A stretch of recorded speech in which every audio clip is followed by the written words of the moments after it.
Hey everyone, it's Natasha, private practice consultant and expert note SLP turned strategist and coach, back again this week to talk about burnout. So, we've been talking about planning and some organizational things, but today I want to talk a little bit more about five subtle signs that you're closer to burnout than you might think. And it has to do with how we're creating our schedules. So burnout typically doesn't, announce itself with the big crash. It, sneaks up on you pretty slowly, quietly, and then suddenly you're stuck in this practice that completely drains you. So we're gonna dive in a little bit, and not only are we gonna review them, give you some tips and ideas how to really stop it in its tracks. So the first sign we're going to talk about is the dread that you feel as you start your day. So, not a good sign, but it comes on pretty subtly. But you start to, you may have before felt, at some point in time, excited or at least neutral about your morning. Now you might start to feel, overwhelmed before your feet even hit the floor. Maybe you might not even want to get out of bed some days. Coffee isn't helping. That's a huge sign. I'm a big coffee drinker. Huge sign. The coffee's not helping. Some things that you can do is, start your day with no work. So that means no client, no inbox, no doom scrolling, none of the things. Don't touch your phone. It's even as short as like 10 minutes can do so much for you where it's just you're completely unplugged. You can drink coffee or tea, whatever. Just 10 minutes to yourself can go a long way before diving into all things your day or with your kids or whatever. So, the second sign is you're irritated. So there could be a lot of reasons why one is irritated, but we're talking about like you're so short-tempered that the littlest things start to set you off. You just have the shortest fuse possible. And it could be, when we think about work, like just every time you get an email or you get like that late client or sometimes, depending, like, what the thoughts that are running through your head, even your own thoughts start to irritate you. So again, can be really subtle until it, has compounded to the point where it's just all consuming. So not only is it, can manifest in like short-temperedness, but it also can be just emotional fatigue and you're just exhausted and you really have no true cause for this level of exhaustion that you're feeling. So some things that you can do when we think about our work day is to give yourself space or some breaks in between sessions. So say you have kind of, back-to-back sessions.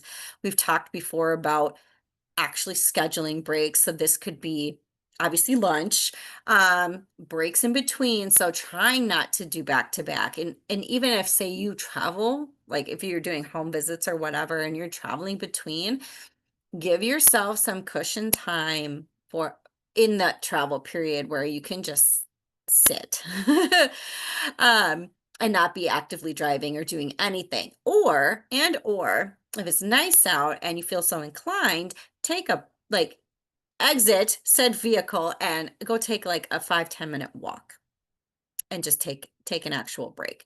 So it really just it helps reset your nervous system as well as any kind of movement in your body. So say you're not traveling between sessions, you could just even still schedule a 5 to 10 minute break. 10 is ideal because you might need to use the restroom, whatever. So and just even move your body. That could be some light stretches, just moving around a little bit. You could pace if that, I pace a lot just to move. And again, go on a walk. So if that, especially if you have a home office, if you have a walking pad even, so even if it's not super nice out, that is a humongously great investment, a treadmill or a walking pad.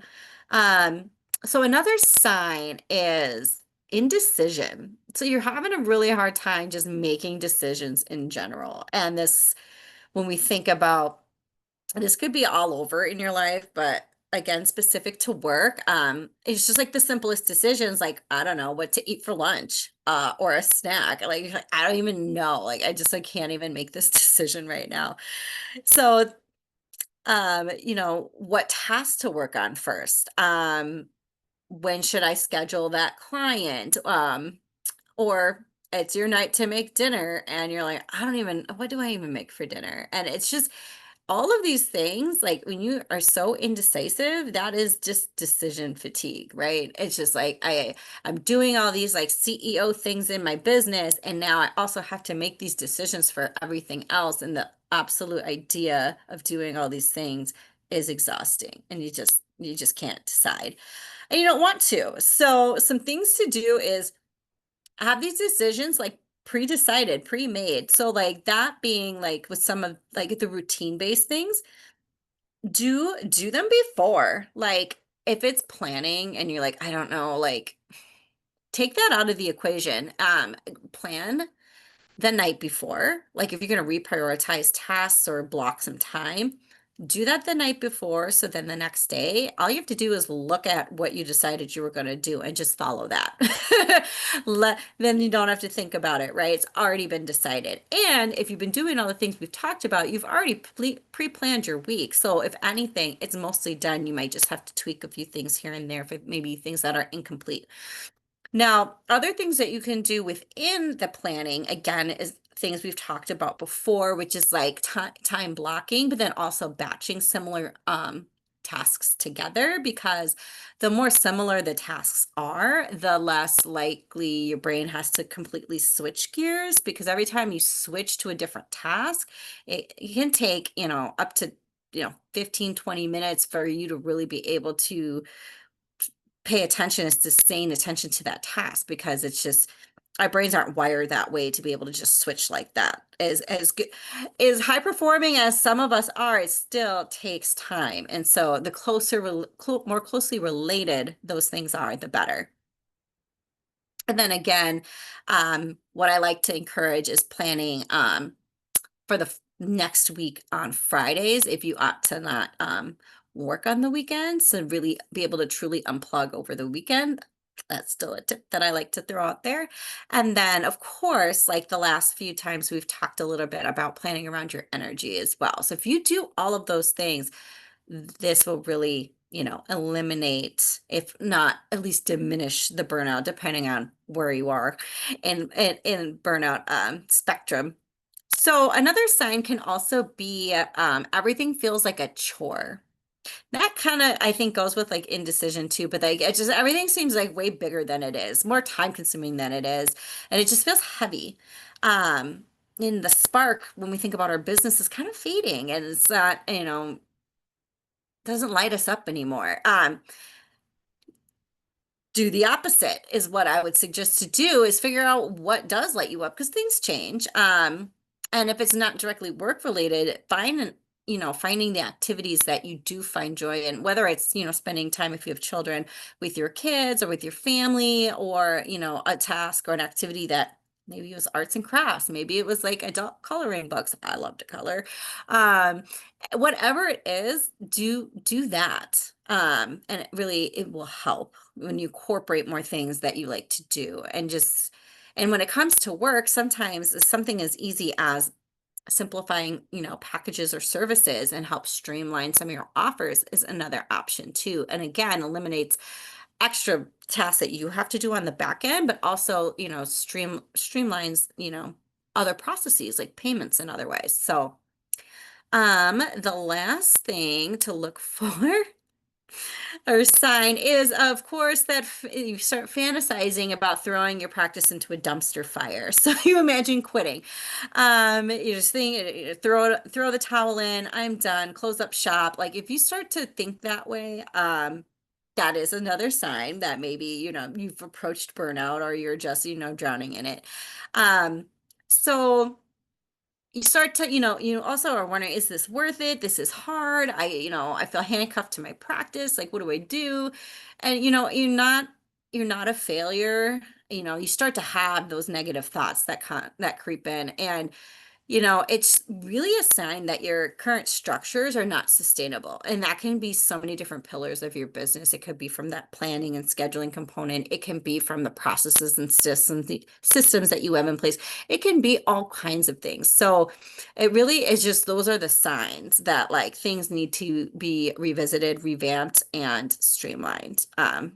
To set you up to be successful so you don't and land back here again. So what you do is you don't quit. You don't have to. I mean, if you really feel like you should, by all means, but typically it's just a sign, a burnout sign. So you just redesign your business the way that it works for you. And a lot of times that's a lot, one piece that we fail to set up in the beginning because we're not thinking from that place. We're not operating from that place. We're thinking, we're brand new and we're doing all the things and we just kind of set it up like we are being told to, being shown to, or what we think it should be, not from where we want it to be or what we want our business to look like going forward, say 2, 5, 10 years from now. So all that being said, these are warning signs. This is not an all-inclusive list. These are just kind of like the top 5 that I decided to discuss today.